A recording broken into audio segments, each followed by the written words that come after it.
চেষ্টার সোশিওলজি ক্লাসে তোমাদের স্বাগত। আজকে আমরা একটা খুব ইন্টারেস্টিং টপিক নিয়ে আলোচনা করব, সেটা হচ্ছে ট্র্যাডিশন ভার্সেস মডার্নিটি, অর্থাৎ ঐতিহ্য বনাম আধুনিকতা। অনেক সময়তেই দেখবে যে আমাদের আশেপাশে যে র্যাপিড চেঞ্জেসগুলো আসছে, আমাদের যারা বয়োজ্যেষ্ঠ আছেন তারা অনেক সময়তেই বলেন যে এগুলো হচ্ছে আমাদের মানে কিছু জিনিস আমাদের ঐতিহ্য, যেগুলো খুব তাড়াতাড়ি পরিবর্তন হয়ে যাচ্ছে, আধুনিকতার ছোঁয়া লাগছে। এবং অনেক সময়তেই আমরা কনফিউজড হয়ে যাই যে অ্যাকচুয়ালি কি ঘটছে আর কি, মানে কোনটা ঐতিহ্য আর কোনটা আধুনিকতা, কোনটা নষ্ট হচ্ছে, কোনটা ঠিক থাকছে, আমরা সেগুলো গুলিয়ে ফেলি। মানে আমাদের প্রচণ্ড একটা এখানে ক্রাইসিস তৈরি হয়। তো আজকে আমরা এই টপিকটা নিয়ে ইন ডিটেল আলোচনা করব। তো আজকের যেটা মোদ্দা কথা সেটা হচ্ছে মডার্নিটি মানে ট্র্যাডিশন, তার ডেফিনেশন আমরা দেখব, তার কি কি বৈশিষ্ট্য আছে, মানে কি কি বৈশিষ্ট্য থাকা উচিত ট্র্যাডিশনের ক্ষেত্রে, এবং সেই ট্র্যাডিশন স্ট্যাটিক নাকি ডাইনামিক, এর কি চেঞ্জ হয়। আর তার সাথে দেখব মডার্নিটি, তার ডেফিনেশন কি, তার ফিচার্স কি কি, এবং কত ধরনের ট্র্যাডিশন হয় এবং কত ধরনের মডার্নিটি হয়, সেগুলো আমরা দেখব। তো চলো আজকের ক্লাস শুরু করা যাক। বেশ, প্রথমেই আমরা দেখে নেব ডেফিনেশন। তাহলে আজকের যে টপিক ট্র্যাডিশনের ডেফিনেশন কি।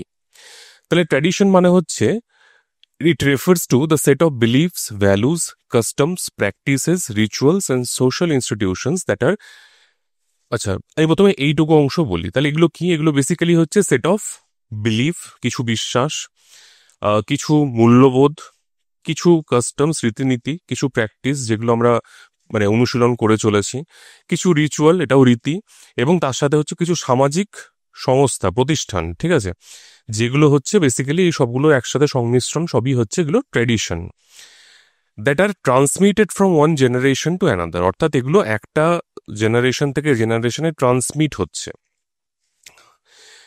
Providing a sense of cultural continuity and collective identity. তাহলে এটা বেসিক্যালি এর মানে এর মেন কাজটা কি, এটা কি প্রোভাইড করছে না, এটা একটা কালচারাল কন্টিনিউটি, অর্থাৎ আমাদের যে সংস্কৃতি সেটা যে একটা কন্টিনিউয়েশন আছে, যে আমরা বলি যে আমাদের ইন্ডিয়ান কালচার যেটা, সেটা বয়স হচ্ছে প্রায় 2500 বছরের পুরনো। তাহলে এই যে একটা সভ্যতা আমাদের, সেটার কন্টিনিউটি, এবং তার সাথে হচ্ছে কালেকটিভ আইডেন্টিটি, অর্থাৎ এর সাথে জড়িয়ে আছে কি না একটা সামগ্রিক সত্তা বা আইডেন্টিটি, ঠিক আছে। তো যখনই এখান থেকে আমরা সরে যাচ্ছি তখনই একটা আইডেন্টিটি ক্রাইসিস আমাদের মধ্যে তৈরি হচ্ছে। বেশ, এবারে আমরা আসছি এর ফিচার্স কি কি, অর্থাৎ ট্র্যাডিশন বলতে গেলেই কি কি ফিচার সেখানে থাকতে হবে। তাহলে প্রথম যে এখনই বললাম, continuity across generation. Tradition is transmitted from the past to the present ensuring cultural continuity. তাহলে এটা কিন্তু কোনো একটা জেনারেশনে শুরু হয়ে একটা জেনারেশনেই শেষ হয়ে যায় না, এটা কন্টিনিউয়েশন হয় generation after generation. Collective in nature, এটা কিন্তু কোনো একজনের কোনো রীতিনীতি বা বৈশিষ্ট্য নয়, এটা সামগ্রিক গোটা সমাজের বৈশিষ্ট্য। It belongs to the community, not individual, shared by groups, societies and cultures. তাহলে এটা সব সামগ্রিক একটা বিষয়। Provides identity, tradition gives people a sense of belonging and distinguishes one group from another. তো যখনই ধরো একজন কেউ ভারতীয়, সে তার ইন্ডিয়ান ট্র্যাডিশনাল অ্যাটায়ার পরে যখনই বিদেশে যাবে, সঙ্গে সঙ্গে কিন্তু লোকজন তাকে আইডেন্টিফাই করবে যে হ্যাঁ, এ হচ্ছে ইন্ডিয়ান একজন। তাহলে বেসিক্যালি ট্র্যাডিশন কি করছে, আমাদের একটা আইডেন্টিটি প্রোভাইড করছে।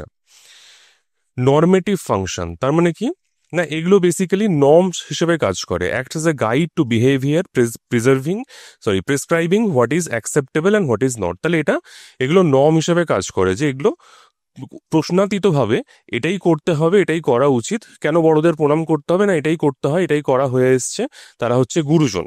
তো এগুলো হচ্ছে একটা নর্মেটিভ ফাংশন প্রোভাইড করছে, ঠিক আছে, নর্মস হিসেবে কাজ করছে। স্যাক্রেড অ্যান্ড অথরিটেটিভ, এগুলো হচ্ছে পবিত্র এবং এগুলোর প্রচণ্ড একটা অথরিটেটিভ পাওয়ার রয়েছে, অর্থাৎ সেগুলো যে মানবে না তার কিন্তু সেখানে পানিশমেন্ট হবে। often seen as a sacred, timeless or divinely sanctioned, giving it legitimacy and authority. তাহলে এগুলোর মধ্যে সেই অথরিটি কিন্তু রয়েছে। আচ্ছা, আরো কিছু ফাংশন ফিচার্স রয়েছে, যেরকম একটা হচ্ছে ডাইনামিক নট স্ট্যাটিক। তাহলে ট্র্যাডিশন, অনেকের ক্ষেত্রে এরকম ধারণা থাকে যে ট্র্যাডিশন মানেই হচ্ছে সেটা স্ট্যাটিক, অপরিবর্তনীয়, একই রকমভাবে আছে, কিন্তু এটা একদমই নয়। ট্র্যাডিশন কিন্তু ডাইনামিক। দো rooted in past, traditions adapt and change with social, political, economic context. যেভাবে সমাজের অন্যান্য প্রতিষ্ঠানগুলো চেঞ্জ হয়, ঠিক সেভাবে এটাও কিন্তু তার সাথে খাপ খাইয়ে নিয়ে চেঞ্জ হতে থাকে। আমরা দেখবো এইসব জিনিসগুলো আজকে আমরা পড়বো, খুব ইন্টারেস্টিং জায়গা একটা। ভ্যারাইটি অফ ফর্মস, প্রচুর ফর্মে থাকে, যেরকম বললাম যে ritual, festival, family pattern, dress, language, food, art, customs, এই সবের মধ্যেই কিন্তু ট্র্যাডিশন লুকিয়ে রয়েছে। ঠিক আছে, তাহলে এর প্রচুর রকম ফর্মে কিন্তু মানে আছে, ভ্যারাইটি আছে।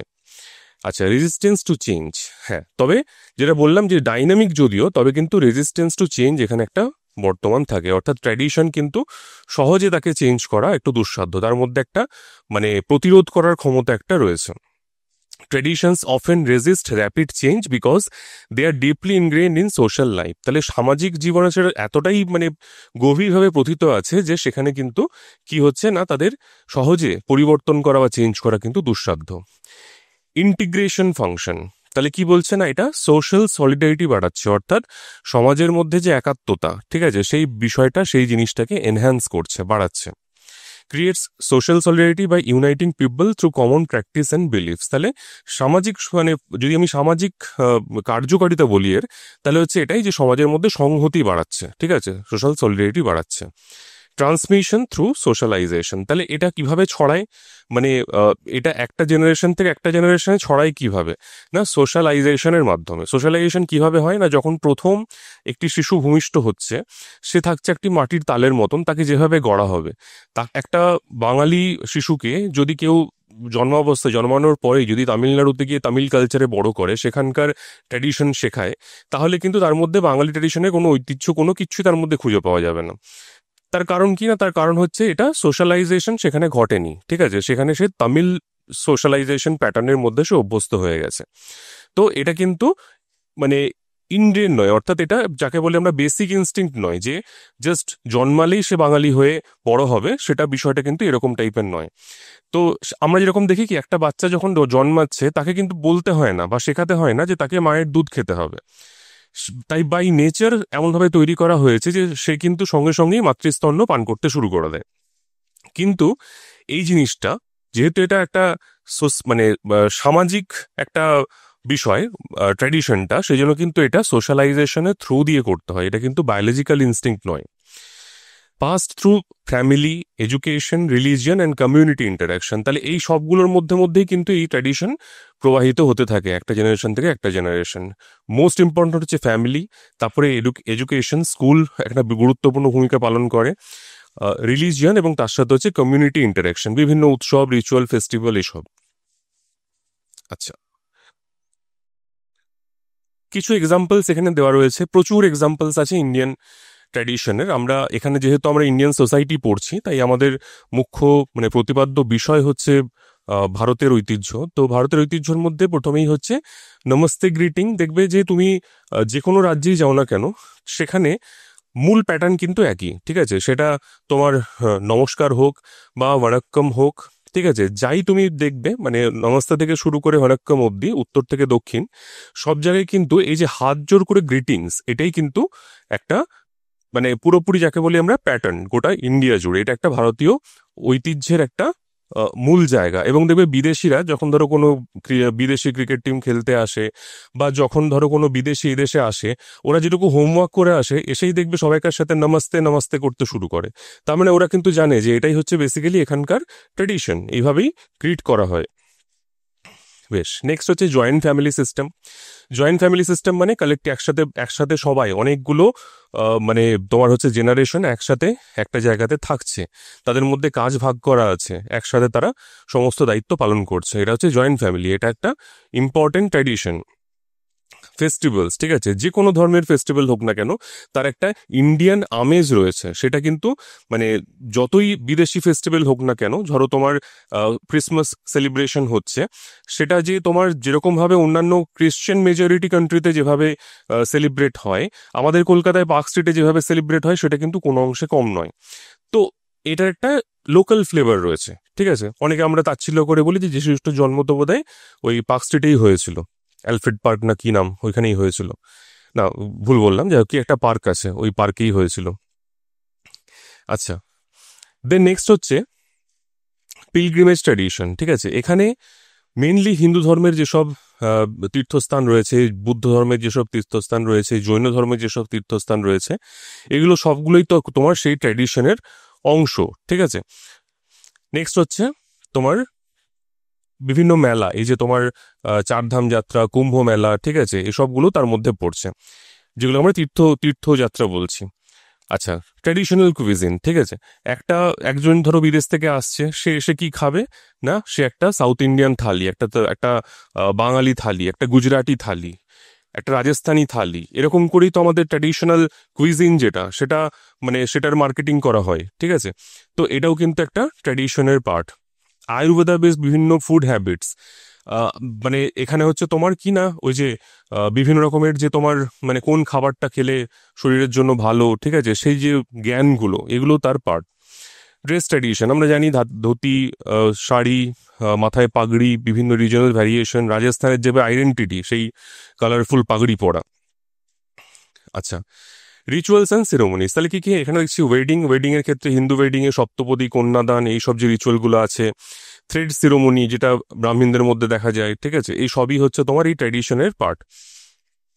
মিউজিক ড্যান্স, বিভিন্ন ক্লাসিক্যাল যে ডান্স রয়েছে আমাদের, মিউজিক যে রয়েছে, বিভিন্ন ক্লাসিক্যাল, কর্ণাটিক, হিন্দুস্তানি মিউজিক, এই সবই হচ্ছে সেই ট্র্যাডিশনের অংশ। স্টোরি টেলিং ট্র্যাডিশন, রামায়ণের বিভিন্ন রকমের তোমার সেই সম্পর্কে তোমার রামায়ণ মহাভারতের থেকে বিভিন্ন গল্প, বিভিন্ন কবিতা, তোমার সেটা লোকাল ল্যাঙ্গুয়েজে রামায়ণ হোক, সবই হচ্ছে এটার অংশ। জাতকের কথা, বিভিন্ন ফোক থিয়েটার, যেরকম যাত্রা, যক্ষগণ, এইগুলো মানে আমাদের এখানে যেরকম ওয়েস্ট বেঙ্গলে যাত্রা, ফোক থিয়েটার, যেগুলো একসময় প্রচন্ড রকমের পপুলার ছিল। তো সেখানে ভ্যারাইটিস অফ থিম, ঠিক আছে, হিস্টোরিক্যাল, তোমার মাইথোলজিক্যাল, প্রচুর রকমের সেখানে মানে থিম জায়গা করে নিয়েছিল এক সময়। এগুলো সবই হচ্ছে আমাদের ট্র্যাডিশন। এনভায়রনমেন্টাল ট্র্যাডিশন, স্যাক্রেড গ্রুভ, অর্থাৎ যেখানে তোমার কিছু এরকম আমাদের জায়গা থাকে যেগুলো বলা হয় যে খুব পবিত্র, এবং সেখানগুলোতে সবাইকার অ্যালাউড নয়, সেখানে শুধুমাত্র যারা ওই পার্টিকুলার ধর্মের লোক আর কি, তারাই একমাত্র সেখানে যায়। তো এই যে ট্র্যাডিশনটা দেখবে, এটা মানে বুদ্ধিজম, তুমি পাহাড়ে কোথাও ঘুরতে যাবে, দেখবে সেখানে কোনো একটা এরকম স্যাক্রেড গ্রুভ আছে যেখানে সবাইকে অ্যালাউ করা হয় না, এবং তার মধ্যে সেখানে কোনো লেক আছে বা কিছু আছে যেটা খুব পবিত্র মনে করা হয় সেখানকার লোকাল রিলিজিয়ানে। আচ্ছা, ওয়ার্শিপ অফ রিভার্স, ঠিক আছে, দেবী, নদীগুলোকে আমরা দেবী হিসাবে পুজো করছি। বা বাড়িতে তোমার তুলসী গাছ, মানে একটা তুলসী মঞ্চ থাকা, ঠিক আছে, এটা মোটামুটি তুমি সব জায়গাতে গোটা ইন্ডিয়া জুড়েই হিন্দু ধর্মের যে প্রচুর ভ্যারাইটিস রয়েছে, তার মধ্যে একটা ইউনিফাইং ফ্যাক্টর হচ্ছে এই বাড়ির উঠোনে তুলসী মঞ্চ থাকা। তো এই সবই হচ্ছে আমাদের ট্র্যাডিশনের অংশ। আচ্ছা, এবারে যেটা বলছিলাম যে আমাদের এই ট্র্যাডিশন কিন্তু স্ট্যাটিক নয়, এটা ডাইনামিক, এবং বিভিন্ন সময়তে কি হয়েছে, এর মানে রূপ চেঞ্জ হয়েছে, বিভিন্ন রকম ভাবে অভিযোজিত হয়েছে। তাহলে তার কি কি স্বরূপ আছে আমরা দেখি, যেরকম খাবারের ক্ষেত্রে আমরা দেখতে পাচ্ছি ট্র্যাডিশনাল থালি যেরকম রয়েছে, তার সাথে একই সাথে কলকাতার রাস্তায় তুমি যদি বেরো, দেখবে যে ফাস্ট ফুডের স্টলের ছড়াছড়ি। সেখানে কি নেই, সেখানে চাইনিজ থেকে শুরু করে, সেখানে কাবাব রোল থেকে শুরু করে, পিৎজা থেকে শুরু করে, ইচ অ্যান্ড এভরিথিং সেখানে অ্যাভেলেবেল।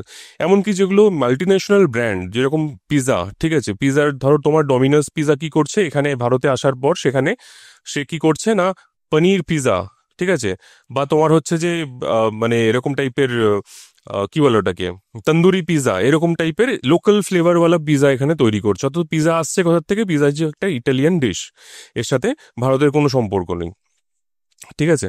আচ্ছা, নেক্সট হচ্ছে art, classical dance adapted for stage and films. আমরা দেখেছি প্রচুর বলিউড মুভিতে, ঠিক আছে, বলিউড মুভিতে তোমার কোরিওগ্রাফি করছেন কারা না, যারা ক্লাসিক্যাল ডান্সার সে সময়কার, ঠিক আছে, বিরজু মহারাজ, তারা তোমার মানে ক্লাসিক্যাল ডান্সে সেখানে কোরিওগ্রাফি করছে, কিন্তু সেটা ইউজ হচ্ছে কোথায় না, সেটা ইউজ হচ্ছে তোমার ফিল্মে, এবং সেটার মানে একটা ফিউশন তৈরি হচ্ছে, অর্থাৎ ক্লাসিক্যাল সং তার সাথে বলিউড মিশিয়ে পরে আমরা একটা ফিউশন মিউজিক তৈরি করছি এখানে।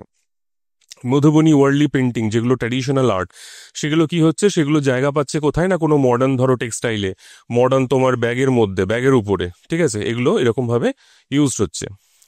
সেরেমোনিয়াল প্র্যাকটিস, ঠিক আছে, গণেশ পুজো হচ্ছে বা দুর্গা পুজো হচ্ছে, সেখানে ইকো ফ্রেন্ডলি রং, কারণ বলা হচ্ছে যে সেই যে পেন্ট, সেই পেন্টের মধ্যে যে কেমিক্যাল থাকে সেগুলোতে নদীতে দূষণ হচ্ছে, তার ফলে ইকো ফ্রেন্ডলি পেন্ট। তাহলে একটা হচ্ছে ট্র্যাডিশন, সেই ট্র্যাডিশনের সাথে মিক্সড হচ্ছে কি না মডার্ন একটা সাইন্টিফিক রিসার্চ, যার থেকে আমরা রং পাচ্ছি, একটা ডাই পাচ্ছি, সেই ডাই দিয়ে কালার হচ্ছে।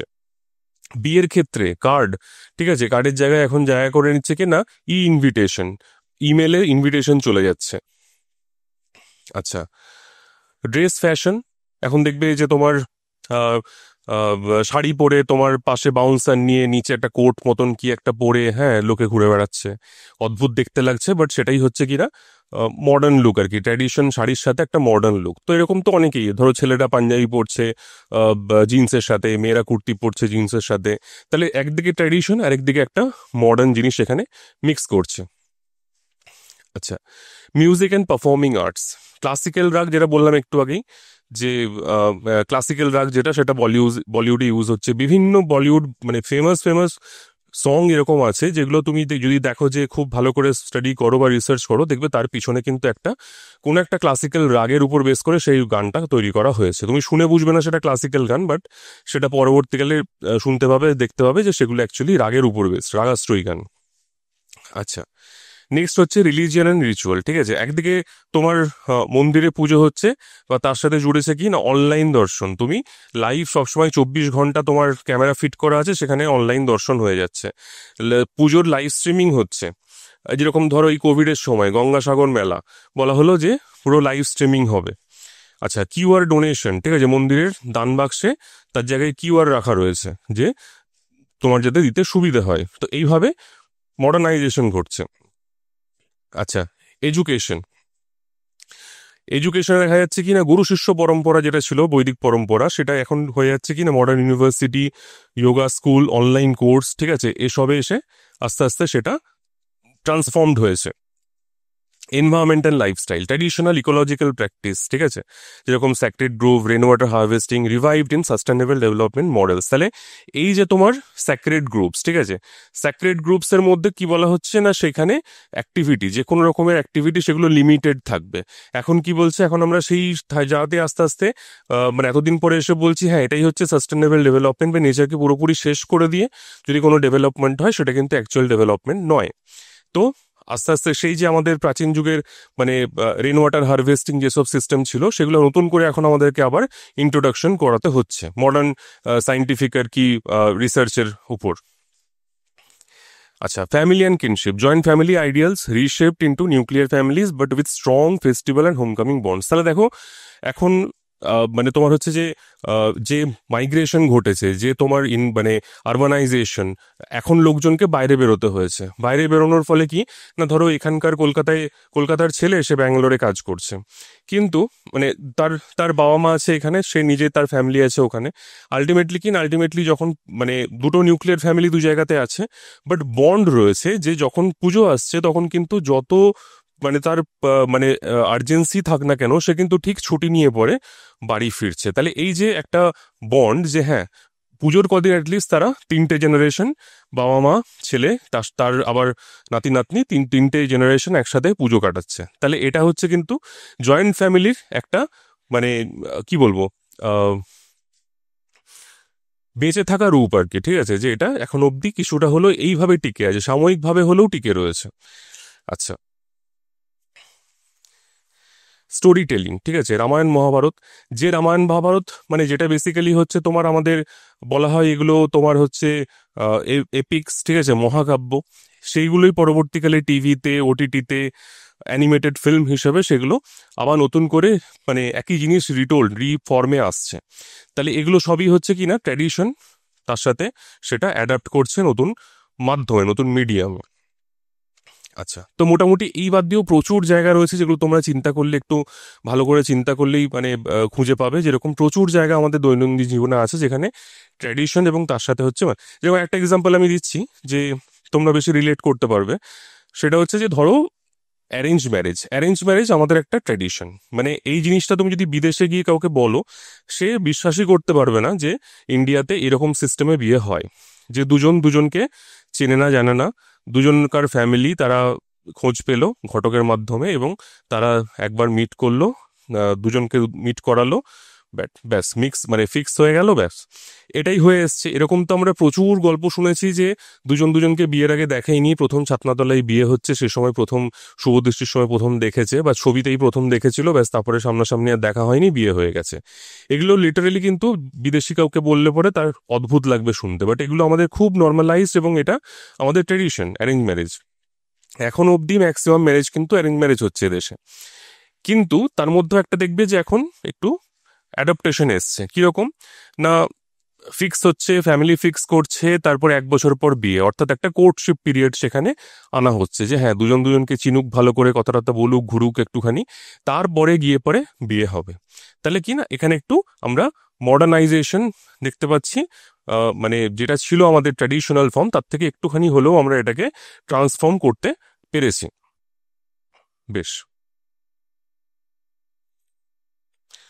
এবারে বলছি যে ট্র্যাডিশন কত রকমের হয়, কত রকমের ট্র্যাডিশন হয়। তাহলে একটা হচ্ছে অর্থোজেনেটিক আর একটা হচ্ছে হেটেরোজেনেটিক, এই দুটো টাইপ আমরা পাচ্ছি। বেসিক্যালি ওই যে বললাম যে কিভাবে তোমার সেটা অ্যাডাপ্ট হচ্ছে, তার উপর বেস করে এই টাইপটা পাওয়া যাচ্ছে, কিভাবে অ্যাডাপ্ট হচ্ছে। অর্থোজেনেটিক মানে হচ্ছে indigenous developments within a society. তাহলে এগুলো বাইরে থেকে আসছে না, এগুলো ভেতরে ভেতরেই তোমার নিড অনুভব করছে এবং ভেতরে ভেতরেই এটা হচ্ছে, কারোর প্রভাবে হচ্ছে না। যেরকম সংস্কৃতাইজেশন, অর্থাৎ আমাদের যারা lower caste people, as such তারা হায়ার কাস্ট নয়, তারা হায়ার কাস্ট পিপলের যেসব মানে যেসব রিচুয়ালস রয়েছে বা যেসব প্র্যাকটিস রয়েছে সেগুলোকে কপি করছে। অর্থাৎ হঠাৎ করে দেখা যাচ্ছে যে তারা কি হচ্ছে না, নিরামিষ খেতে শুরু করেছে, যেহেতু ব্রাহ্মণ নিরামিষ খাচ্ছে সেই এলাকার, তাকে দেখে সে নিরামিষ খাচ্ছে, এবং বাকি তার সমবর্গীয় যেসব কাস্ট রয়েছে তারাও তাকে সেই পার্টিকুলার কাস্টকে রেসপেক্ট করতে শুরু করছে, যেহেতু সে নিরামিষ খাচ্ছে। তাহলে এই যে একটা মানে সোশ্যাল মোবিলিটি, মানে সামাজিক অবস্থানকে পরিবর্তন করা, এরকম হায়ার কাস্টের কিছু জিনিসকে কপি করে, ঠিক আছে, সেটাকেই আমরা বলছি সংস্কৃতাইজেশন। তাহলে এটা কিন্তু হয়েছে খুব ইউনিক ভাবে, এবং এটা একদমই নিজেদের মানে কি বলবো, নিজেদের ইচ্ছেতে বা নিজেদের চাহিদার উপর বেস করে, যেটা তারাই ভেবেছে যে হ্যাঁ এটা করে দেখা যাক বা এটা করলে পরে আমার বেনিফিট কিছু আসছে। আচ্ছা, একটা খুব ভালো এক্সাম্পল হচ্ছে ভক্তি মুভমেন্ট। আমি জানি না তোমরা ওই মুভিটার ক্লিপিংসটা দেখেছো কিনা, একটা সাউথ ইন্ডিয়ান মুভি, অনেক পুরনো মুভি। এই ভক্তি মুভমেন্টের যেটা মূল জায়গা অর্থাৎ সোল, সেটাকে খুব ভালো করে ব্যাখ্যা করেছে। তো সিনটা এরকম ছিল যে কোন একটা মানে কোনো বড় লোকের বাড়িতে, ঠিক আছে, একজন আহ, কাজের মেয়ে আছে সম্ভবত, হ্যাঁ, আহ, মানে খুবই বড় লোক বাড়ি, তার কাজের মেয়ে সেখানে একজন কাজ করে, এবং সেই বাড়িতে একজন গুরুদেব আসবে, ঠিক আছে, তো সেই গুরুদেব আসবে বলে প্রচুর মানে রকমের আর কি ব্যবস্থা। তো তাদের একজন মানে মানে মন্দির রয়েছে, ঘরে একটা ঠাকুর ঘর রয়েছে, সেখানে কোন এক দেবী তার মানে আরাধনা হয়, এবং ওই যে কাজের মেয়েটি সেও সেই দেবীকে মানে এবং তাকে প্রচন্ড ভক্তি করে। তো যেহেতু সে হচ্ছে লোয়ার কাস্ট, বা সেই অর্থে তোমার মানে তার হাতের রান্না করা জিনিস আর কি সেই মানে ইয়েকে খাওয়ানো যাবে না, গুরুদেবকে খাওয়ানো যাবে না। তো সেই বাড়ির যারা মেয়ে তারা খুব প্রচুর আয়োজন করে প্রচুর কিছু রান্না টান্না করে গুরুদেবের জন্য রেখেছে। তো দেখা যাচ্ছে যে যিনি দেবী তিনি কিন্তু পুরো ঘটনাটাই দেখছেন, যে ওই যে কাজের মেয়েটি সে তার নিজের যেটুকু সামর্থ্য আছে সেই সামর্থ্য দিয়ে সে একটুখানি প্রসাদ রান্না করেছে, এবং তারা কি করেছে, এদের সম্পন্ন যারা প্রচন্ড সম্পন্ন যেসব যে ফ্যামিলি আছে তারা প্রচুর কিছু আয়োজন করেছে, মানে ভালো ভালো রান্না করেছে, ঠিক আছে, যে ঠাকুরকে দেওয়ার জন্য। তো দেখা যাচ্ছে যে দেবী কি করলেন, দেবী এসে পরে মানে যখন ওই ওই গুরুদেব এসে বসেছেন, ঠিক আছে, খেতে তার সাঙ্গপাঙ্গ সবাইকে নিয়ে, তখন গুরুদেব কিন্তু দেবীকে দেখতে পাচ্ছেন। তখন দেখাচ্ছে যে দেবী ইশারা করছেন যে ওই খাবারের মধ্যে কিন্তু ভক্তি নেই। ভক্তি আছে কোথায় না, ভক্তি আছে হচ্ছে ওই ঘরে যেখানে ওই কাজের মেয়েটি রান্না করেছে, ঠিক আছে, যেটুকু তার সামর্থ্য আছে সেটুকু দিয়ে। তো তখন গুরুদেব কি করলো না, উঠে গিয়ে পরে সে পরম আনন্দে সেইখান থেকে তার সেই মেয়েটির হাত থেকে খাবার মানে গ্রহণ করছে। তাহলে এই যে বিষয়টা, যে আমরা একসময়তে আমাদের একটা রকম ধারণা তৈরি করা হয়েছিল যে সমাজে যদি মানে তোমাকে থাকতে হয় তাহলে ভগবানকে পুজো করতে হবে, এবং ভগবানকে পুজো করার এজেন্ট হচ্ছে ব্রাহ্মণরা, অর্থাৎ তোমাকে যা কিছু করতে হবে তার মধ্যে থাকবে হচ্ছে এই যে ব্রাহ্মণরা, যারা তোমার হয়ে সবকিছু করবে, পুজো দেবে, তোমার যা কিছু স্যাক্রিফাইস, ঠিক আছে, যত রকমের যজ্ঞ সব ব্রাহ্মণরা করবে। তাই তুমি ডাইরেক্টলি ভগবানের কাছে যেতে পারবে না বা তাকে রিচ করতে পারবে না, তুমি তাকে ডাকতে পারবে না, তোমার মাধ্যম হচ্ছে একটা পার্টিকুলার জাতি।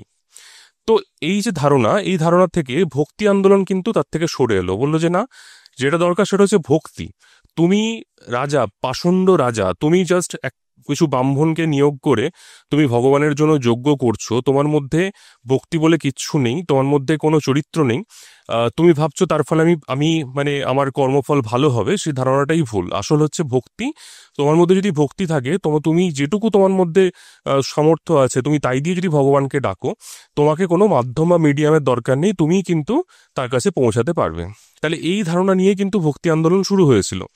এবং আমরা দেখতে পাচ্ছি এখানে যে মানে চৈতন্যদেবের যে ছবি, এটাও কিন্তু একটা সামাজিক বিপ্লব। মানে তিনি বলছেন যে দেখো, মন্দিরে বসে থেকে মন্দিরের তোমার ঠাকুরের ওই বিগ্রহের সেবা করে, ঠিক আছে, তাতে কিন্তু মানে আসল মুক্তি আসবে না। মুক্তি আসবে কোথায় না, সংকীর্তন করো, সবাই যত রকমের জাতি আছে, জাতিভেদ ভুলে তোমরা একসাথে মানে সন্ধেবেলাতে গোটা পাড়া গোটা গ্রাম এই সংকীর্তনে মেতে ওঠো। তার ফলে কি না, সোশ্যাল সলিডারিটি বাড়ছে। কাস্ট সিস্টেমের উপরে একটা খুব বড় আঘাত, যে না এখানে উঁচু নিচু কেউ নেই। চৈতন্যদেব নিজে বলছেন কি না, ব্রাহ্মণোপি দ্বিজশ্রেষ্ঠ, চণ্ডালোপি দ্বিজশ্রেষ্ঠ হরিভক্তি পরায়ণ। মানে যদি কোনো চণ্ডালের মধ্যে হরির প্রতি ভক্তি থাকে, তাহলে সে ব্রাহ্মণের থেকেও উপযোগী বেশি, তার থেকে বেশি শ্রেষ্ঠ। তাহলে এই কথা বলছেন কেনা চৈতন্যদেব। এই একই জিনিস, এটা কি হচ্ছে, এগুলো হচ্ছে তোমার ইন্ডিজিনাস চেঞ্জ, অর্থোজেনিক চেঞ্জ।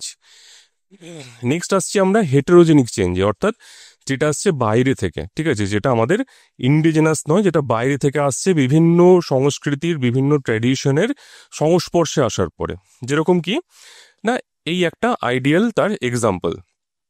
যেরকম আমরা শুনেছি যে রাজা রবি বর্মা একজন বিখ্যাত পেন্টার ছিলেন, ঠিক আছে, একজন বিখ্যাত পেন্টার ছিলেন। এবং তার যে পেন্টিংয়ের ধারা, তিনি কিন্তু মূলত মানে কোন ধারাকে অ্যাডপ্ট করেছিলেন না, ইউরোপিয়ান অয়েল পেন্টিংয়ের যে ধারা, রিয়েলিজম, ঠিক আছে, যে একদম যে রকম মানুষ দেখতে ঠিক সেই রকমই তার ছবি হবে, একদম হুবহু ওরকম। এখানে কোনো রকম কোনো আর্ট ফর্ম নয়, একদম যেরকম দেখতে হুবহু যেন তারই ছবি আঁকা হয়েছে মনে হবে। এবং এই জিনিসটা তিনি ইমপ্লিমেন্ট করলেন কোথায় না, আমাদের দেব দেবীর ছবি আঁকার মধ্যে দিয়ে। অর্থাৎ তুমি দেখবে একটা সময় ভারতের আমাদের যে ঘরে ঘরে ক্যালেন্ডার থাকতো, সেখানে যে দেবদেবীর মূর্তি আমরা দেখেছি সেটা কিন্তু ম্যাক্সিমামই ইন্সপায়ার্ড বাই ওই রাজা রবি বর্মা পেন্টিং। অর্থাৎ তার আগে এই যে ঘরে ঘরে তিনি প্রেস বানিয়েছিলেন, ঠিক আছে, এই ছবি ঘরে ঘরে পৌঁছে দেওয়ার জন্য। তার আগে কিন্তু মন্দির ছাড়া ঘরের মধ্যে শুধু বিগ্রহ, ছবি থাকতো না। এই যে ছবি এনে তিনি কিন্তু একটা সোশ্যাল রেভলিউশন ঘটালেন ভারতের, মানে একদম তোমার উপর থেকে নিচ অব্দি ঘরে ঘরে ওই ছবি পৌঁছে গেল। তো সেই ছবি তুমি দেখো যে তার আঁকা, এবং সেখানে একদম তোমার মানে দেখে মনে হচ্ছে যেন শ্রীরামচন্দ্র একদম তার স্বয়ং সেই মূর্তিতেই দাঁড়িয়ে রয়েছেন। এরকম প্রচুর ছবি তার আঁকা আছে, গজলক্ষ্মী, সরস্বতী, প্রচুর ছবি আছে। তাহলে তিনি কি করলেন, তিনি থিম হিসেবে বাঁচলেন কোনটাকে না, ইন্ডিয়ান এই যে তোমার রিলিজিয়ান মাইথোলজি, এই জায়গাটাকে তিনি বাঁচলেন। শকুন্তলার ছবি আছে, তো প্রচুর এরকম টাইপের ছবি তিনি এঁকেছিলেন। তাহলে এটা হচ্ছে কি না, এটা হচ্ছে হেটেরোজেনিক চেঞ্জ। তাহলে হঠাৎ করেই আমাদের যে এখানকার যে প্রচুর মানে ইন্ডিজিনাস যে আর্ট রয়েছে, যেরকম কালীঘাট পটচিত্র, সেখানেও রামচন্দ্রের যে ছবি আঁকা হয়, সেটার একটা ডিস্টিংক্ট একটা ক্যারেক্টারিস্টিক্স রয়েছে। সেখান থেকে এটা পুরোপুরি অন্য ধারা একটা শুরু হলো। এটা হচ্ছে হেটেরোজেনিক চেঞ্জ। আচ্ছা, একই সাথে হচ্ছে ব্রিটিশ লিগাল আর পার্লামেন্টারি সিস্টেম। তাহলে দেখো, আমাদের দেশে আমাদের যদি আমরা বলি ট্র্যাডিশন, আমাদের ট্র্যাডিশন যে 2500 বছরের পুরনো, সেই 2500 বছর পুরনো ট্র্যাডিশনের মধ্যে কিন্তু এই যে মানে ডেমোক্রেসি, পার্লামেন্টারি ডেমোক্রেসি, এই জিনিস কি ছিল কখনো? এটা কিন্তু এসছে একদমই খুব খুব বেশি হলে আমাদের 100 বছর আগে। মানে তার আগে এরকম করে ভোট দিয়ে কাউকে শাসক নিযুক্ত করা হবে বা কোনো ব্যাপারে ভোটিং হবে, সেই বিষয়টা কিন্তু আমাদের ধারণার মধ্যে ছিল না। তো যদি আমরা পুরো মানে টাইম লাইন দেখি, তাহলে এই 100 বছর কিন্তু অনেকটাই কম সময়, কিন্তু কিনা সেটা আমরা অ্যাডপ্ট করেছি। আমাদের যে ট্র্যাডিশনাল যে মানে গভর্নেন্স, ঠিক আছে, যে সিস্টেম চালু এসছে সেটার থেকে আমরা অ্যাডপ্ট করেছি কি না এই এই ডেমোক্রেসি, পার্লামেন্টারি ডেমোক্রেসি, এবং সেটাই আমরা আস্তে আস্তে সেটা নিয়ে এগোচ্ছি, ঠিক আছে। তাহলে এই চেঞ্জটা হচ্ছে কি না, এগুলো সবই হচ্ছে ব্রিটিশদের দান। তাহলে এগুলো সবই হচ্ছে তোমার হেটেরোজেনিক চেঞ্জ বা হেটেরোজেনিক ট্র্যাডিশন। বেশ, নেক্সট হচ্ছে একটা খুব ইন্টারেস্টিং কনসেপ্ট, সেটা হচ্ছে গ্রেট ট্র্যাডিশন আর লিটল ট্র্যাডিশন। তাহলে দেখো,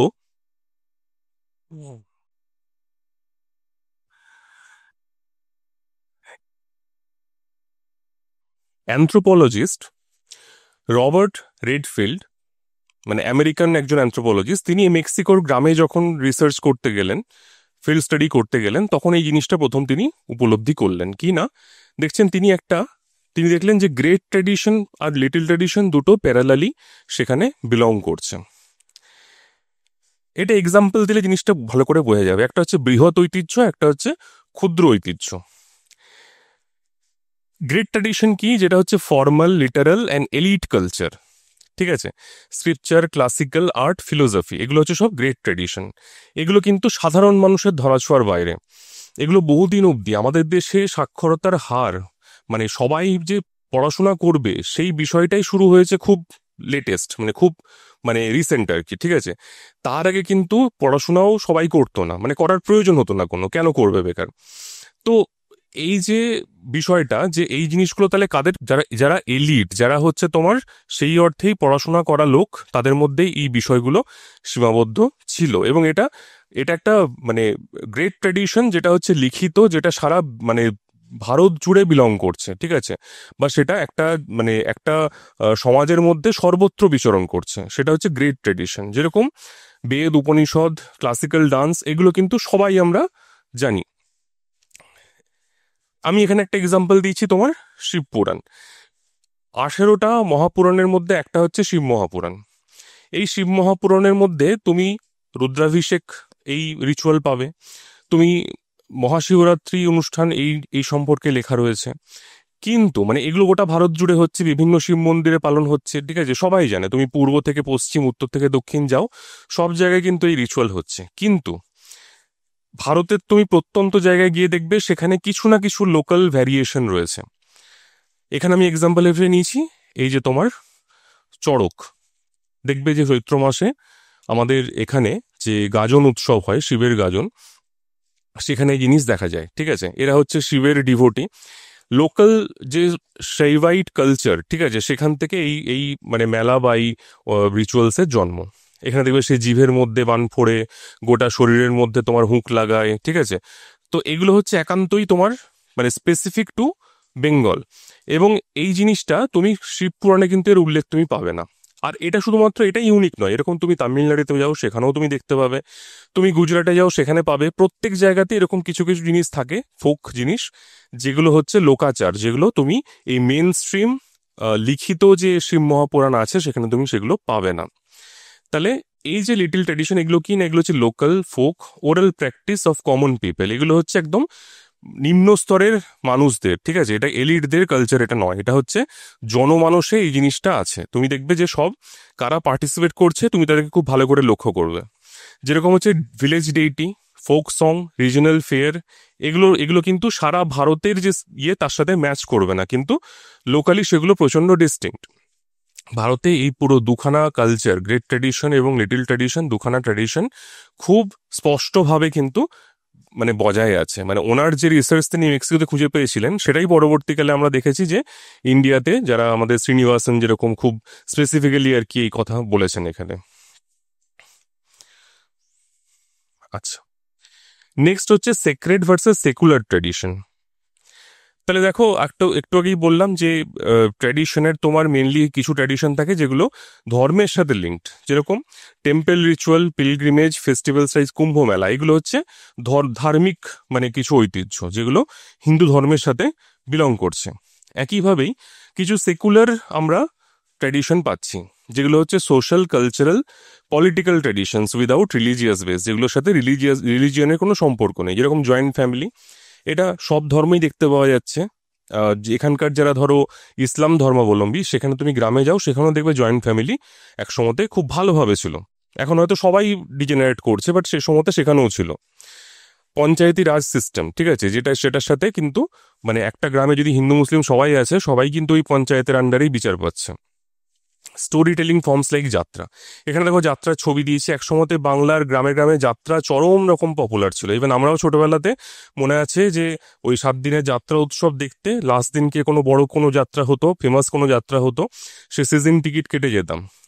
এখনো মানে সত্যি বলতে সেগুলো সেই নস্টালজিয়া মিস করি প্রচন্ড রকম ভাবে। তাহলে এই যে যাত্রা, সে শীতের রাত, কখনো মাথার উপর কাপড় থাকতো, কখনো থাকতো না, সেরকম ভাবে যাত্রা দেখতে হতো। তো এই যে যাত্রা, তার প্রচুর থিম এবং একসময় ইমেন্সলি পপুলার ছিল। এবং এগুলো কিন্তু কিছু থাকতো, হ্যাঁ কিছু থাকতো তোমার হচ্ছে যে মাইথোলজিক্যাল থিম নিয়ে, কিন্তু বেশিরভাগই ইতিহাস, সিরাজউদ্দৌলা বিখ্যাত যাত্রা। তারপরে তোমার হচ্ছে যে মানে সামাজিক বিভিন্ন ঘটনা, সিনেমার মতন করে যাত্রা এরকম প্রচুর হয়েছে, যেগুলো কিন্তু সেই অর্থে সেকুলার। আচ্ছা,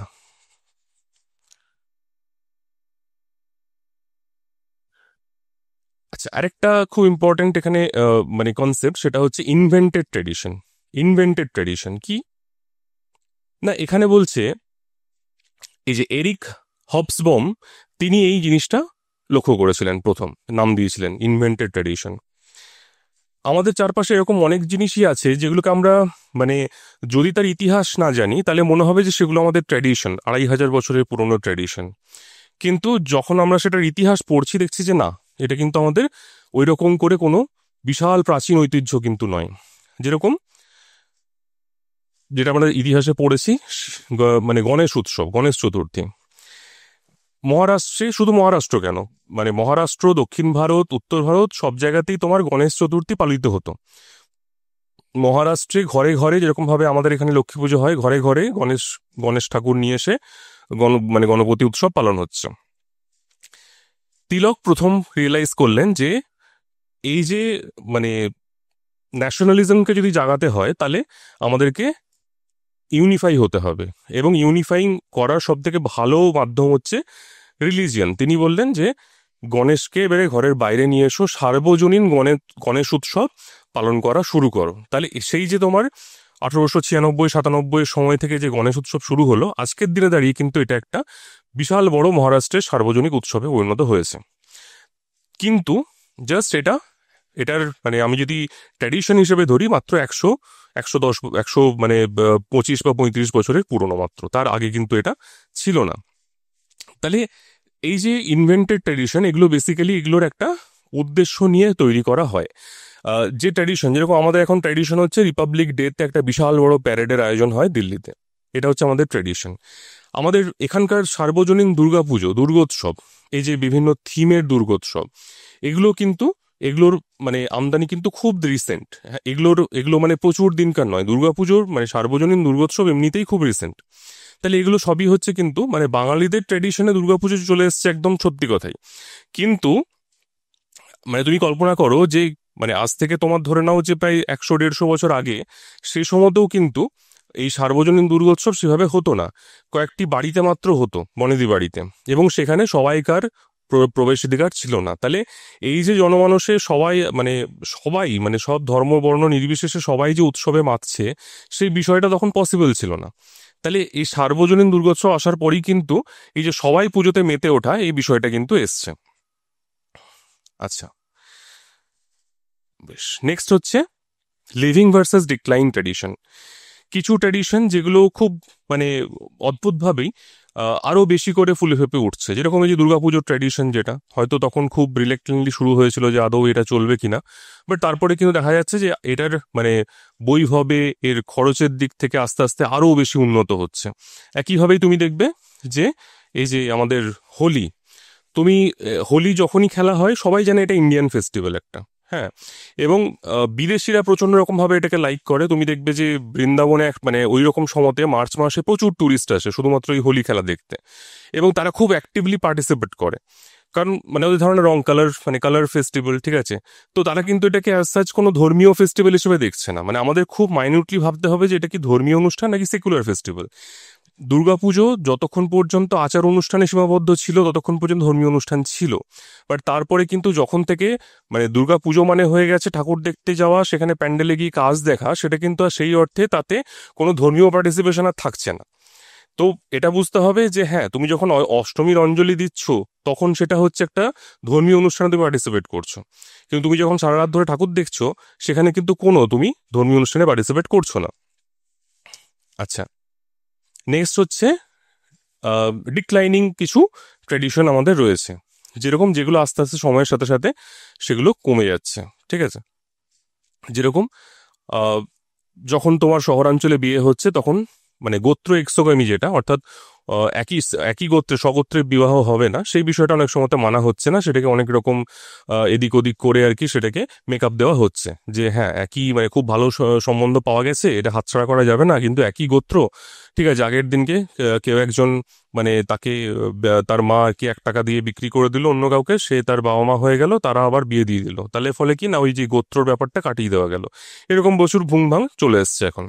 আচ্ছা, caste based food taboos in food. ঠিক আছে, যেরকম তোমার আহ, যে যে খাবার ব্যাপারে যেসব অব্লিগেশন ছিল বা যেসব জিনিস চলতো না, ঠিক আছে, যে তোমার হচ্ছে যে কে রান্না, তুমি এখন অফিসে যাচ্ছ, একটা হোটেলে খাচ্ছ, তোমার দেখার সময় নেই যে সেখানে রাঁধুনি কে রয়েছে, কে দেখে, কেউ দেখে না। তো এই যে বিষয়গুলো আস্তে আস্তে ডাইং কাস্টমস বা ট্র্যাডিশন হয়ে যাচ্ছে। এখানে একটা ছবি দিয়েছি আমি, দেবদাসী সিস্টেম। এক সময়তে দক্ষিণ ভারত, উড়িষ্যা এইসব জায়গাতে প্রচুর রকমভাবে প্রচলিত ছিল এই দেবদাসী সিস্টেম, মানে মিডিয়েভাল ইন্ডিয়াতে। তো সেই সময় কি না কিছু জনকে তাদেরকে ছোট থেকেই ভগবানের কাছে সমর্পিত করা হতো, এবং তারা ভগবানের জন্যেই তারা মানে দাসী, ভগবানের দাসী, দেবদাসী, তারা তাদের জন্য বিভিন্ন নাচ গান এসব পরিবেশন করতো। তো সেই সময়তে যখন সেটার একটা রয়্যাল প্যাট্রনেজ ছিল, এগুলো খুব মানে সুষ্ঠুভাবে ছিল। তারপরে পরবর্তীকালে দেখা গেছে না এগুলো বেসিক্যালি তার অ্যাকচুয়াল আদর্শ জায়গা থেকে সরে আসছে, এবং সেটা হয়ে যাচ্ছে কিরকম না একটা প্রস্টিটিউশনের জায়গা তৈরি হয়ে যাচ্ছে। মন্দিরের যারা মানে তোমার হচ্ছে যে কর্তা তারাই সেখানে তাদেরকে ভোগ করছে, এবং পরবর্তীকালে আইন নিয়ে এসে এই জিনিসগুলোকে বন্ধ করা হয়েছে। মানে এই বিষয় আইন আনার পরেও এখনো কিছু জায়গায় লুকিয়ে এখনো চলছে। ঠিক আছে, তো এই জিনিস পুরোপুরি বন্ধ করা এখনো যায়নি। তো দেবদাসী সিস্টেম একটা মানে একসময়তে যে উদ্দেশ্য নিয়ে শুরু হয়েছিল সেটা পরবর্তীকালে কিন্তু সেখান থেকে একটা অন্য জায়গায় পৌঁছে গেছে। তো এগুলো গেল আমাদের মোটামুটি এরকম এত রকমের ট্র্যাডিশন আমাদের দেখা যায়। এবারে আসছি মডার্নিটি। মডার্নিটি কি? Modernity is a socio-cultural condition and historical process characterized by rationality, অর্থাৎ যুক্তিবাদ, ইন্ডিভিজুয়ালিজম মানে ব্যক্তি স্বাতন্ত্র্য, সাইন্টিফিক আউটলুক অর্থাৎ সেখানে একটা বিজ্ঞান মনস্কতা থাকবে, ইন্ডাস্ট্রিয়ালাইজেশন, শিল্পায়ন, আরবানাইজেশন, নগরায়ন, ডেমোক্রেসি অর্থাৎ সেখানে আসছে কিনা গণতন্ত্র, এবং টেকনোলজিক্যাল অ্যাডভান্সমেন্ট অর্থাৎ অর্থাৎ তোমার প্রযুক্তিগত একটা উন্নতি সেখানে আসছে, which together mark A departure from traditional faith based and community bound ways of life. তাহলে এগুলো সবগুলো কি করছে?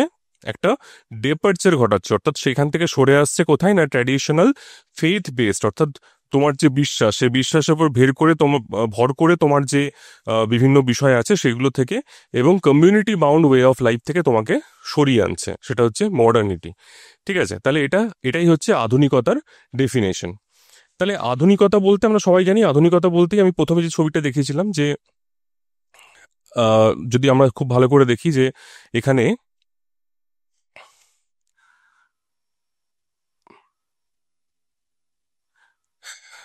একই লোক, সে যখন আগে মিট করতো তখন নমস্তে করে ট্র্যাডিশনাল অ্যাটায়ার পরে তারা অনুষ্ঠানে পার্টিসিপেট করছে বা দেখা হচ্ছে তখন এইভাবে গ্রিট করছে। আবার সেই দুজনই মডার্নিটি আসার পর কি হচ্ছে না একটা মডার্ন অফিস সেট আপে তারা মডার্ন অ্যাটায়ারে তারা হ্যান্ডশেক করছে। তাহলে মডার্নিটি কি? মডার্নিটি হচ্ছে সেই তোমার ওই যে ট্র্যাডিশনাল ওয়ে থেকে আস্তে আস্তে সরে আসা, এবং সেখানে কি সেখানে কিছু এজেন্ট কাজ করছে যেগুলো আমরা একটু আগেই বললাম। তাহলে ফিচার্স কিছু আছে মডার্নিটির, সেগুলো আমরা দেখি। র্যাশনালিটি অ্যান্ড সাইন্টিফিক টেম্পার, যেটা বললাম যে এখানে তোমার যুক্তিবাদী হবে এবং তার সাথে একটা বিজ্ঞান মনস্কতা থাকবে, emphasis on logic, reason and evidence over faith or superstition. তাহলে কেউ যদি হঠাৎ করে বলে যে কেন আমি এটা করব, এটা জাস্ট আমার ট্র্যাডিশন বলে আমাকে করতে হবে, যেরকম আমি নিজে একদম পরিষ্কার বলি যে 5 হয়ে প্রণাম করা, এটা আমার প্রচন্ড একটা খুব খারাপ ট্র্যাডিশন মনে হয় ব্যক্তিগতভাবে। ঠিক আছে, কারণ যাই হোক, মানে এটার এটার কোনো লজিক নেই, মানে যে শুধুমাত্র গুরুজন হলেই যে সে প্রণম্য ব্যক্তি হবে সেই বিষয়টা না। আমার কিন্তু ওই ট্র্যাডিশনটাতে কিন্তু সমস্যা নেই। অবশ্যই যদি তোমার মানে যদি এটা এরকম হয় যে হ্যাঁ কারুর পার্টিকুলার ছুতে হলো যাকে আমি মন থেকে শ্রদ্ধা করি, তাহলে ঠিক আছে, কিন্তু ওই গুরুজন মাত্রেই করতে হবে এই বিষয়টাতে আমার অবজেকশন রয়েছে। আচ্ছা, individualism, autonomy of the individual, personal choice and self expression valued over community ডিকটেটস। তাহলে তোমার যে সামগ্রিক যে একটা মানে তোমার কমিউনিটি বলে দিলে তোমাকে এটা করতে হবে, তার থেকে কি তুমি যেটা মনে করছো, ঠিক আছে, তোমার যে ইন্ডিভিজুয়াল পার্সোনাল চয়েস এবং নিজের যে তোমার এক্সপ্রেশন সেটা সেখানে বেশি গুরুত্বপূর্ণ। সেকুলার আউটলুক, তাহলে আগে সবকিছুই তোমার হতো কি রিলিজিয়াস গাইডেড, ঠিক আছে, সেখানে দেখা যাচ্ছে এখন পলিটিক্স, ল, এডুকেশন সবই হচ্ছে সেই রিলিজিয়নের বাইরে থেকে বেরিয়ে এসে তার মধ্যে একটা সেকুলার একটা থিম তৈরি হচ্ছে। Democracy and equality, rise of representative government, citizenship rights and social justice ideas, তাহলে এগুলো কিন্তু মডার্নিটির অংশ, ঠিক আছে। কারণ এই যে তোমার রাইটস, আমাদের দেশ ফান্ডামেন্টাল রাইটস উপভোগ করছে কতদিন না, হার্ডলি 80 বছর। তার আগে এতদিন ধরে যে এখানকার লোকজন থেকেছে একটা মানে সিভিলাইজেশন এক্সিস্ট করছে, সেখানে ফান্ডামেন্টাল রাইটস বলে কিন্তু কেউ কখনো কিছু শোনেনি। তাহলে এগুলো সবই হচ্ছে মডার্নিটির অংশ। ইন্ডাস্ট্রিয়ালাইজেশন, ইকোনমিক চেঞ্জ, তাহলে শিফট ফ্রম, আগে আমাদের ছিল কিনা অ্যাগ্রেরিয়ান একটা ইকোনমি ছিল, সেখান থেকে আমরা আস্তে আস্তে ইন্ডাস্ট্রিয়াল বা সার্ভিস ইন্ডাস্ট্রির দিকে, সার্ভিস সেক্টরের দিকে মুভ করেছি। এগুলো সবই হচ্ছে আমাদের মডার্নিটির অংশ। আরবানাইজেশন, যেটা আমাদের ছিল আগে হচ্ছে রুরাল সোসাইটি, সেখান থেকে আস্তে আস্তে হয়ে যাচ্ছে কোথায় না, প্রচুর আরবানাইজেশন হয়েছে, মাইগ্রেশন হচ্ছে, সবাই শহরে আসছে, শহরে growth of সিটিজ, declining of rural isolation, new occupational structure. তাহলে আগে গ্রাম কি ছিল, গ্রামগুলো একটা আইসোলেটেড জায়গায় ছিল, ঠিক আছে, হয়তো এমন লোকও জন্মেছে যে একটা গ্রামে জন্মেছে, সেখান থেকে জীবনে কখনো কোথাও যায়নি, সেই গ্রামেই মারা গেছে, তাহলে তার চিন্তা ভাবনাগুলো ছিল আইসোলেটেড, ঠিক আছে। এখন কি হয়েছে, এখন হচ্ছে যে র্যাপিড ট্রান্সফরমেশন, নতুন নতুন যানবাহন এসছে, তুমি 12 ঘন্টায় আমেরিকা পৌঁছে যাচ্ছ। তো এই যে একটা ব্যাপার, এই জিনিসগুলো আস্তে আস্তে তোমার কি হচ্ছে না, তোমাকে তোমার মধ্যে সেই চিন্তা ভাবনা, তুমি প্রচুর কালচারের সাথে মিশছো, প্রচুর রকমের লোকের সাথে মিশছো, তোমার চিন্তা ভাবনার বিস্তৃতি ঘটাচ্ছে। সোশ্যাল মোবিলিটি, আগে ছিল আমাদের যে কাস্ট বা ফিউডাল স্ট্রাকচার ছিল, সেগুলো আস্তে আস্তে রিপ্লেস হয়ে আসছে ক্লাস সিস্টেম, অর্থাৎ এখানে যার টাকা আছে সে কোন কাস্টের সেটা প্রয়োজন নেই, যার সরকারি চাকরি আছে সে কোন কাস্টের বিলং করছে সেটা কোনো ম্যাটার না, সরকারি চাকরি আছে ব্যাস। Opportunities of upward mobility through education and work, তাহলে এখানে কি হচ্ছে না, কি কাজ করছে এবং তার পড়াশোনা কি সেটাই তাকে সমাজে উঁচুতে নিয়ে যাচ্ছে, তার কাস্ট নয়। আচ্ছা, globalisation and connectivity, integration into global networks of trade, ideas and culture, তাহলে র্যাপিড একটা চেঞ্জ এসছে এখানে, যে আগে তোমার কিছু একটা বার্তা পাঠাতে গেলে ওয়েট করতে হতো, এখন তুমি একটা ক্লিকে, একটা হোয়াটসঅ্যাপ মেসেজ, একটা টেলিগ্রাম মেসেজে তোমার বার্তা পাঠিয়ে দিচ্ছ, ছবি অডিও সব পাঠিয়ে দিচ্ছ, ঠিক আছে। তাহলে ফলে একটা কি হয়েছে না, কানেক্টিভিটি, একটা গ্লোবালাইজেশন এবং কানেক্টিভিটি, একটা র্যাপিড রেভলিউশন এসছে। টেকনোলজিক্যাল অ্যাডভান্সমেন্ট, ঠিক আছে, machine, internet, AI, digital tool, এগুলো সব আমাদের লাইফকে প্রতিনিয়ত চেঞ্জ করে চলেছে। ডাইনামিক অ্যান্ড ট্রান্সফরমেটিভ নেচার, তাহলে continuous change, innovation, adaptation, modernity is never static. তাহলে ট্র্যাডিশন নিয়ে অনেকের ধারণা থাকে যে হ্যাঁ এটা এটা মেবি স্ট্যাটিক, বাট মডার্নিটি নিয়ে কিন্তু বাচ্চাও জানে যে মডার্নিটি মানেই হচ্ছে ডাইনামিক, এখানে স্ট্যাটিকের কোনো জায়গা নেই, কন্টিনিউয়াসলি চেঞ্জ আসতেই থাকছে। আচ্ছা, মডার্নিটি কত রকমের হয়, তাহলে মডার্নিটির কনসেপ্ট প্রথম এসছে কোথায় না, ইউরোপে। আমরা জানি যে যখন ওই আহ, আলোক প্রাপ্তির যুগ যেটাকে আমরা বলি, এনলাইটমেন্ট এজ, এবং তার সাথে হচ্ছে এনলাইটেনমেন্ট, তার সাথে হচ্ছে ইন্ডাস্ট্রিয়াল রেভলিউশন, অর্থাৎ শিল্প বিপ্লব যখন ইউরোপে আসছে, সেই সময় থেকেই তোমার এই ওয়েস্টার্ন মানে মডার্নিটি সেখানে সূত্রপাত হচ্ছে, এবং এটাকে আমরা বলছি ক্লাসিক্যাল বা ওয়েস্টার্ন মডার্নিটি, ঠিক আছে। এটা হচ্ছে ইউরোসেন্ট্রিক ভিউ, অর্থাৎ ইউরোপে যেটা এসছিল সেই জিনিসটা।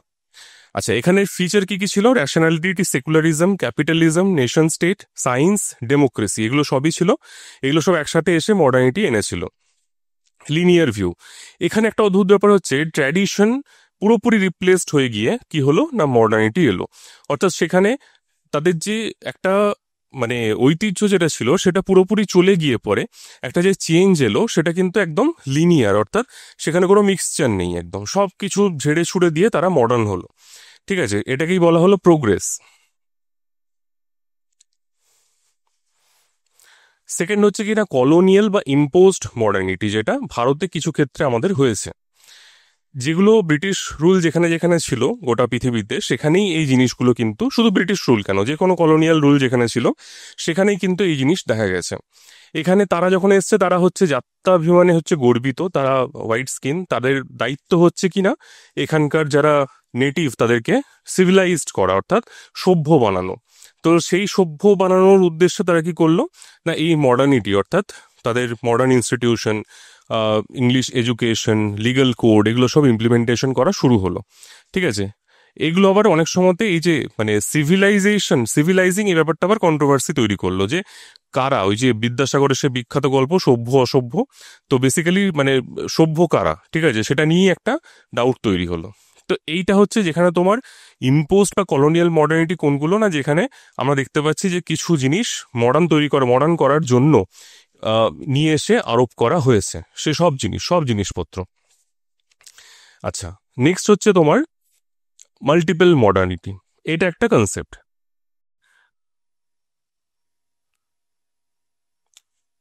আচ্ছা, তাহলে মাল্টিপল মডার্নিটির কনসেপ্ট যেটা রয়েছে সেখানে বলছে কি, এখানে হচ্ছে এসএন আইজেনস্ট্যাড, তিনি এই কনসেপ্ট প্রথম দিলেন। তিনি বললেন যে মডার্নিটি শুধুমাত্র ওই একটা মডেল না, অর্থাৎ যে আমরা যে দেখলাম ইউরোপের যে Eurocentric one liner linear model, সেরকম নাও হতে পারে। মডার্নিটি তোমার বিভিন্ন খাতে, বিভিন্নভাবে, বিভিন্ন দেশে বইতে পারে। ঠিক আছে, তার মধ্যে উনি কি বললেন, উনি বললেন যে মানে এই জিনিসটা ধরো এশিয়াতে, আফ্রিকাতে, আমেরিকাতে, লাতিন আমেরিকাতে এইরকম ভাবে কিন্তু জিনিসগুলো মডার্নিটি এসছে, সেটা ইউরোপের মতো নাও হতে পারে। তো যেরকম আমরা এখানে এক্সাম্পল হিসেবে বলতে পারি যে জাপান, জাপান দেখো এত মডার্নাইজড একটা দেশ হয়েছে, মডার্নাইজড কান্ট্রি, একটা সমাজ, কিন্তু সেখানেও কিন্তু এখনো অব্দি ওদের এম্পায়ার আছে, এবং তার সাথে হচ্ছে যে শিন্টো ধর্মের যেসব ট্র্যাডিশন সেগুলো তারা মানে এক অক্ষুণ্ণ রেখেছে। ভারতে যেরকম কি হয়েছে, ভারতে তোমার মডার্নিটি এসছে এবং ট্র্যাডিশনটা তার সাথে সাথে চেঞ্জ হয়েছে, ঠিক আছে, অ্যাডাপ্ট করেছে। যেরকম ডেমোক্রেসি হচ্ছে একটা মডার্ন কনসেপ্ট, আমাদের দেশে অ্যাডপ্ট হয়েছে, এবং তার সাথে কি হচ্ছে কাস্ট পলিটিক্স, অর্থাৎ ভারতের একটা বিস্তীর্ণ অঞ্চলে কাস্ট বেসড পলিটিক্স চলে, এবং এখানে কি হচ্ছে, এখানে যে কাস্ট সিস্টেম যেটা আমাদের ট্র্যাডিশনের অংশ, সেটা অ্যাডপ্ট করে তার সাথে মিশে গেছে। ঠিক আছে, দুটো ইনস্টিটিউশন, একটা হচ্ছে মডার্ন, একটা ট্র্যাডিশন, দুটো একসাথে খাপ খাইয়ে নিয়েছে। তাহলে এগুলো হচ্ছে মাল্টিপল মডার্নিটিজের এক্সাম্পল। নেক্সট হচ্ছে রিফ্লেক্সিভ বা হাই মডার্নিটি। অ্যান্থনি গিডেন্স বললেন কি না, উনি বলছেন যে ইউরোপে যে শিল্প বিপ্লব যখন এসছিল, মানে সেই তোমার হচ্ছে 18 সেঞ্চুরিতে, সেই সময় যদি মডার্নিটি আসে, সেই একই সোসাইটি তো আর মানে বিংশ শতাব্দীর শেষ অংশে একই সোসাইটি তো বিলং করছে না, কারণ অনেক কিছু চেঞ্জ হয়ে গেছে। তাহলে এইটাকে উনি তখন বলছেন কি না, এই যে হাই মডার্নিটি বা রিফ্লেক্সিভ মডার্নিটির যুগ, late 20th century modernity with globalization, risk society and reflexibility. তাহলে এখানে কি হচ্ছে, এখানে সবসময়তেই একটা মানে ক্যারেক্টারাইজ বাই সেলফ এক্সামিনেশন। আমরা সবসময়তে কি করছি না, কোনো কিছুকেই আমরা মানে কোনো জিনিস শুনলে পরে সেটাকে চিরতরে মেনে নিচ্ছি না। ঠিক আছে, যেরকম একটা এক্সাম্পল বলছি, যে আহ, তোমাকে হয়তো তুমি কোথাও শুনলে, কোনো ডাক্তারবাবু বললেন যে ইন্ডিয়ান ডায়েটে প্রচুর বেশি তোমার কার্বস, ঠিক আছে, অ্যাকচুয়ালি হওয়া উচিত যে অনেক বেশি প্রোটিন হওয়া উচিত, প্রোটিন আমরা খাচ্ছি না। তো তারপরে কি হলো না, তারপরে সেটা শুনে ধরো কেউ একজন প্রচুর ডিম খাওয়া শুরু করলো। তারপরে আবার একজন ডাক্তারবাবুর কথা শুনলেন যে তিনি বলছেন যে বেশি ডিম খেলে কিন্তু কোলেস্টেরলের সম্ভাবনা বেড়ে যায়, এই ব্যাপার। তাহলে এবার কি, তার যে একটা নিজের যে চিন্তা ভাবনা, সেটা প্রতিনিয়ত চ্যালেঞ্জড হচ্ছে বিভিন্ন ভিউ পয়েন্ট থেকে, এবং কন্টিনিউয়াসলি সেটা কিন্তু সে তার তার মানে সে চেঞ্জ করতে থাকছে তার নিজের অভ্যেস। তাহলে এই জিনিসটা হচ্ছে এখানকার একটা ফিচার। এবং তার সাথে হচ্ছে রিস্ক সোসাইটি, অর্থাৎ আমরা এই যে মডার্নাইজেশন আনার পরে কিছু রিস্ক নিজেরাই তৈরি করেছি। রামমোহন বিদ্যাসাগর কিন্তু কখনো ক্লাইমেট চেঞ্জ নিয়ে তাকে কিছু ভাবতে হয়নি, বাট আমাদের কিন্তু ভাবতে হচ্ছে, কারণ সেই সমস্যা তখন ছিল না। এই সমস্যা এলো কখন, এই সমস্যা শিল্প বিপ্লবের পরে আমরা এটাকে তৈরি করলাম। বা ধরো তোমার এই যে ডিজিটাল এজে, তোমার আমরা জানি যে আজ থেকে ধরো 50 বছর আগে, 50 কেন, ধরো 15 বছর আগে যে পুলিশ অফিসার রিটায়ার করেছে, তাকে কখনো ডিজিটাল স্ক্যাম নিয়ে চিন্তা ভাবনা করতে হয়নি। আজকে যে যা জয়েন করছে, সে এসে পরেই তাকে সাইবার সিকিউরিটি এসবের ট্রেনিং নিতে হচ্ছে। তাহলে এই যে জিনিসগুলো যেরকম ভাবে তোমার প্রোগ্রেস হয়েছে, সেইভাবে একই সাথে তার ভালো দিকের সাথে কিছু থ্রেটও তৈরি হয়েছে, রিস্ক তৈরি হয়েছে। এবং সবাই মানে এই মানে যুগে সবাই প্রচন্ড রকম ভাবে ইনসিকিউরড। ঠিক আছে, এক্সাম্পল হচ্ছে internet age, climate change debate, biotechnology. এখানে দেখো আমি একটা এক্সাম্পল দিয়েছি, বিটি ব্রিঞ্জাল। অর্থাৎ আমাদের সমস্যা হচ্ছিল যে বেগুনে পোকা লেগে যাচ্ছিল, বেগুন প্রচুর রকমভাবে সাফার করছিল, বেগুনের দাম বেড়ে যাচ্ছে তার জন্য। তো তার ফলে বায়োটেকনোলজি কি করলো না, ওই ব্যাসিলাস থুরিনজিনিসিস ব্যাকটেরিয়ার জিনের সাথে বেগুনের জিনের মিক্স আপ করে একটা এমন বেগুন বানালো যেটা হচ্ছে তোমার মানে একটা সংকর প্রজাতির বেগুন, হ্যাঁ, জেনেটিক্যালি মডিফাইড জিএম ক্রপ, যেটার মধ্যে মানে ফলন বেশি হবে, কোনো পোকা লাগবে না। কিন্তু সেইটা যখন ভারত সরকার মানে শুরু করতে গেল ভারতে, তখন গিয়ে প্রোটেস্ট শুরু হলো যে এটা আমাদের স্বাস্থ্যের জন্য লং রানে গিয়ে ক্ষতি করবে আমাদের, কারণ এটা ন্যাচারাল নয়। তো এই জিনিসটা হচ্ছে বেসিক্যালি এরকম, মানে এটার একদম পুরো ওই রিফ্লেক্সিভ বা হাই মডার্নিটির এটা হচ্ছে এক্সাম্পল। নেক্সট হচ্ছে অল্টারনেটিভ বা indigenous modernity. Local societies creating their own path to democracy, blending tradition and modern value. তাহলে দেখো আমাদের এখানকার যে পঞ্চায়েত ব্যবস্থা, আমরা জানি যে ভারতে এর একটা বহুদিন ধরে এই সিস্টেমটা চলে আসছে। ইভেন আমরা চোলা এম্পায়ার যখন পড়েছি তখন দেখেছি যে সেখানে শিলালিপিতে আমরা পঞ্চায়েত ব্যবস্থার মানে যেখানে ছিল ব্যবস্থা এরকম, সেটার উল্লেখ আমরা পেয়েছি। তাহলে এটার ইতিহাস একটা প্রচুর দিনকার ইতিহাস। আমাদের ডেমোক্রেসি এলো কয়েক বছর আগে, মানে 80 বছর, হ্যাঁ, তা কনস্টিটিউশন এলো। তো আমরা দুটোকে মিক্স করে দিলাম, আমরা কনস্টিটিউশনে আবার একটা অ্যামেন্ডমেন্ট করে এই যে local self government, panchayat, municipality, এগুলোকে তার মধ্যে ঢুকিয়ে দিলাম, কনস্টিটিউশনাল স্ট্যাটাস দিলাম। তাহলে দেখো এটা হচ্ছে একটা ইন্ডিজিনাস মডার্নিটি, ঠিক আছে। এখানে পঞ্চায়েতের একটা Gandhian vision of gram Swaraj, village based development, ঠিক আছে। তাহলে এটা হচ্ছে আমাদের ইন্ডিজিনাস মডার্নিটি বা অল্টারনেটিভ মডার্নিটির উদাহরণ। নেক্সট হচ্ছে পোস্ট মডার্নিটি। তাহলে এটা আবার কিরকম, এটা আবার বলছে যে একদম মানে যখন ওই এখন মানে বর্তমান সময়, এটা শিল্প বিপ্লবের যুগও নয়, অর্থাৎ সেই মডার্নিটিও নয়, আবার যখন সদ্য ইন্টারনেট আসছে, ঠিক আছে, সেই যুগও নয়, বা বায়োটেকনোলজি শুধু শুরু হচ্ছে সেরকম না, এটা এআই এর যুগ একদম। এই যে এআই এর যুগ, এইটাকে তাহলে আমরা কি বলবো, কি যুগ বলবো? এটাকে কিছু সোশিওলজিস্ট এটাকে বলছেন এটা হচ্ছে বিয়ন্ড মডার্নিটি, বা এটাকে বলা হচ্ছে পোস্ট মডার্নিটি। তাহলে পোস্ট মডার্নিটি কি না, challenges the grand narratives of progress and nationality. তাহলে একটা ফেজে গেল বলা হলো যে সায়েন্সই তোমার প্রোগ্রেস আনতে পারে। তারপরে একটা জেনারেশন পেলো কিরকম, তারা পেলো হচ্ছে রিফ্লেক্সিভ মডার্নিটি বা হাই মডার্নিটি, যেখানে তারা সন্দিহান হলো যে সায়েন্স মানেই কি প্রোগ্রেস, সায়েন্স মানে তো একটা থ্রেটও অনেক দিক থেকে, নিউক্লিয়ার ওয়ার হচ্ছে, ঠিক আছে, যে নিউক্লিয়ার এনার্জিকে আমরা অনেক ভালো কাজে লাগাতে পারি, সেটা আমাদের সেই একই টেকনোলজি দিয়ে বিভিন্ন যুদ্ধাস্ত্র তৈরি হচ্ছে। তাহলে একইভাবেই কি হচ্ছে, যে বায়োটেকনোলজি তোমার ভালো কাজে লাগে, সেই বায়োটেকনোলজি তোমার কি হচ্ছে না, বায়োলজিক্যাল ওয়ার তৈরি করা যাচ্ছে। তাহলে শুধুমাত্র এই যে গ্র্যান্ড ন্যারেটিভ যে সায়েন্স মানেই প্রোগ্রেস, সেটা ধাক্কা খাচ্ছে এখানে, ঠিক আছে। তারা এই জিনিসটাকে বিশ্বাস করছে না, grand narratives of progress and rationality. এখানে আবার কি হচ্ছে, এখানে তোমার একটা এমফেসাইজেস অন প্লুরালিজম, ঠিক আছে। এখানে বলছে যে শুধুমাত্র তোমার ওই যেসব মানে ধরো সেক্সুয়ালিটির এই যে একটা ফ্লুইড, একটা মানে কনস্ট্যান্ট একটা জানি যে আমরা দুটো সেক্স আছে, ঠিক আছে, তার বাইরে আর কিছু নেই। সেখানে দেখা যাচ্ছে যে এখন তারা বলছে যে না, এটা একটা ফ্লুইড, এটা অনেকগুলো আছে, ঠিক আছে, এবং এগুলোর প্রত্যেকটা যে খুব ডিস্টিংক্ট সেটাও না, ঠিক আছে। আমরা দেখো এখানে দেখতে পাচ্ছি যে LGBTQIA+, এই এত রকমের যে ওরিয়েন্টেশন, ঠিক আছে, এই সব জিনিস আগে ছিল না, এগুলো এখন তারা প্রত্যেকটা ইন্ডিভিজুয়ালিটি, মানে অর্থাৎ কি হচ্ছে না, তোমার ডাইভার্সিটিকে সেখানে মান্যতা দেওয়া হচ্ছে। Cultural relativism and fragmented identity. তাহলে এইখানে আমরা দেখতে পাচ্ছি যে ইন্ডিভিজুয়ালিজমকে আরো বেশি করে এখানে জোর দেওয়া হচ্ছে। তাহলে এটা হচ্ছে পোস্ট মডার্নিটি। তো এই মোটামুটি গেল আমাদের মানে মডার্নিটি আর ট্র্যাডিশনের মধ্যে যে একটা মানে কোর যে জায়গাটা, সেই জায়গাটা আমরা বুঝলাম। আমাদের আরো কিছু জায়গা রয়েছে, আমরা মানে আরো জিনিস কিছু দেখতে হবে। আজকের মোটামুটি যেটা টপিক সেটা আমরা কমপ্লিট করলাম, অর্থাৎ ডেফিনেশন দুটোর, ক্যারেক্টারিস্টিক্স, এবং কি কি টাইপের আমাদের এই ট্র্যাডিশন বা মডার্নিটি হয়। তো আশা করি তোমাদের বুঝতে সমস্যা হয়নি। যদি কোথাও কোনো অসুবিধা হয়ে থাকে তাহলে ডেফিনেটলি ভিডিওর কমেন্টে জানিও। চলো।